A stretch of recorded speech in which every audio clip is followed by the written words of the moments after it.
تدبر کا بہت بڑا میدان جو ہے وہ تاریخ فراہم کرتی ہے، وہ ہمارا ماضی فراہم کرتا ہے۔ ماضی میں پیش آنے والے خوشگوار واقعات، ان پہ تدبر کر کے انسان جو کچھ حاصل کر سکتا ہے،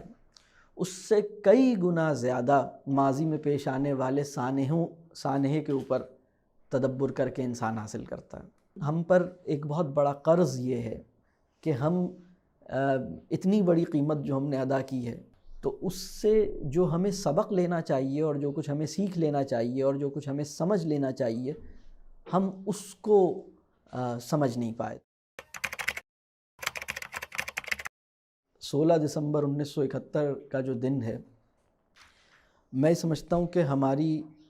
جو آنے والی نسل ہے اس کے لیے بھی اور ہمارے لیے بھی کچھ سیکھنے کے سبق ہیں، کچھ ایسے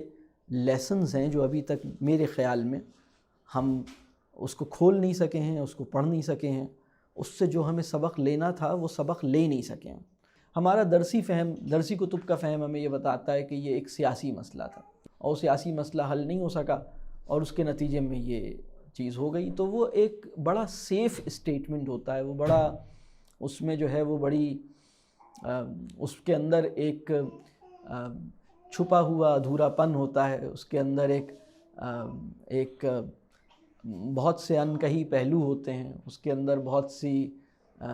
رخنے ہوتے ہیں، وہ ہمیں نظر نہیں آ رہے ہوتے، اور اس پہ ڈیپتھ میں جانے کی توفیق بھی ہمیں تعلیمی فضا میں نہیں ملتی۔ تعلیمی فضا جو ہے وہ بس ہٹو بچو چلو والی فضا ہوتی ہے، جس میں کسی نقطے پہ ٹھہر کے اس پہ سوچنا اور غور کرنا، اس کی توفیق مطلب آسان بات نہیں ہے، یہ مطلب بہت مشکل بات ہے۔ تو وہ ہم کریکلم مارچ پاسٹ کے اندر گزر جاتے ہیں اور وہ پھر ہم اس کو ریلیٹ نہیں کر پاتے۔ میرا یہ خیال ہے کہ سقوط ڈھاکہ کا جو معاملہ ہے اس کا جائزہ لینے کے لیے پہلے ہمیں یہ دیکھنا ہوگا کہ یہ اصل معاملہ ہے کیا۔ میں سمجھتا ہوں یہ ریلیشن شپ کا کرائسس ہے،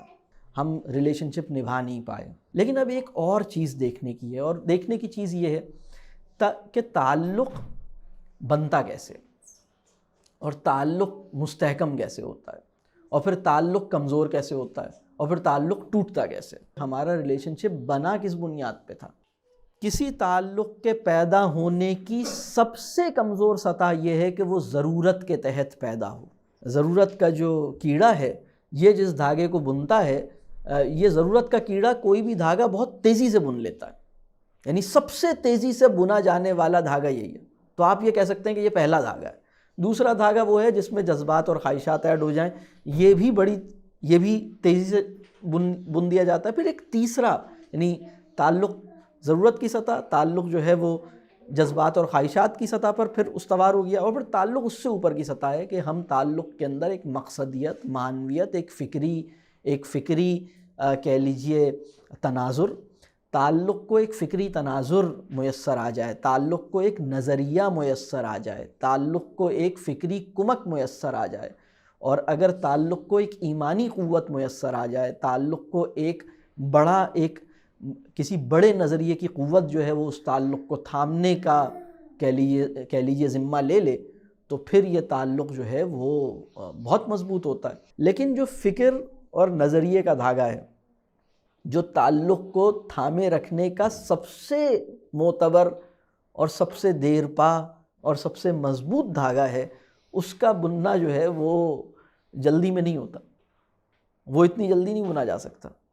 مسلمان ہونے کے احساس کے زور پر آپ نے تحریک پاکستان کو ون کیا ہے، تحریک پاکستان کو آپ نے پاکستانی ہونے کے احساس کی بنیاد پر ون نہیں کیا۔ یعنی پاکستانی تو ہم بعد میں بنے نا، پاکستان تو نام بھی بعد میں آیا ہے، تو ہم پہلے کیا تھے؟ ہم سب تو مسلمان تھے۔ 24 سال کے اندر ایسا کیا ہوا کہ آپ کو یاد آیا کہ نہیں، آپ نے یہ ترتیب بدل لی، آپ نے کہا نہیں، میں پہلے بنگالی ہوں، بعد میں کچھ اور، میں پہلے پنجابی ہوں یا میں پہلے یہ ہوں۔ تو یہ فرق یہ کیا ہوا؟ یہ ہوا یہ کہ آپ تیسرا دھاگا نہیں باندھ سکے تعلق کا، دوسرا دھاگا ٹھنڈا پڑ گیا، اور جو پہلا دھاگا تھا اب اس کی ضرورت نہیں رہی تھی، تو اب کوئی دھاگا ہی نہیں تھا۔ جس دن ہم یہ بات کہہ پائیں، ہم میں سے بہت سے لوگ، اور وہ یہ کہہ سکیں کہ ہاں میں نے فلاں سے اپنا تعلق توڑا لیکن میں تسلیم کرتا ہوں کہ میں نے اس کے ساتھ زیادتی کی ہے. میں نے فلاں سے اپنا تعلق توڑا لیکن آج میں یہ محسوس کرتا ہوں کہ میری بھی زیادتی تھی، اس کی اگر زیادتی تھی تو میں نے بھی زیادتی کی تھی. اگر ہم یہ کہنے کی قابلیت اپنے اندر پیدا کر لیں فرد کی سطح پر، تو میں سمجھتا ہوں کہ ہم نے سقوط ڈھاکہ سے وہ سیکھا جو فرد کی سطح پر اس کا لیسن ہے. یہ ریلیشن شپ کا ڈائلیما ہے، یہ ریلیشن شپ کا کرائسس ہے جو ہم سقوط ڈھاکہ کے معاملے میں دیکھ رہے ہیں. ہم اسے سیاسی منظر نامے اور سیاسی کرائسس کہہ کے اپنی ذمہ داری سے فرار ہیں.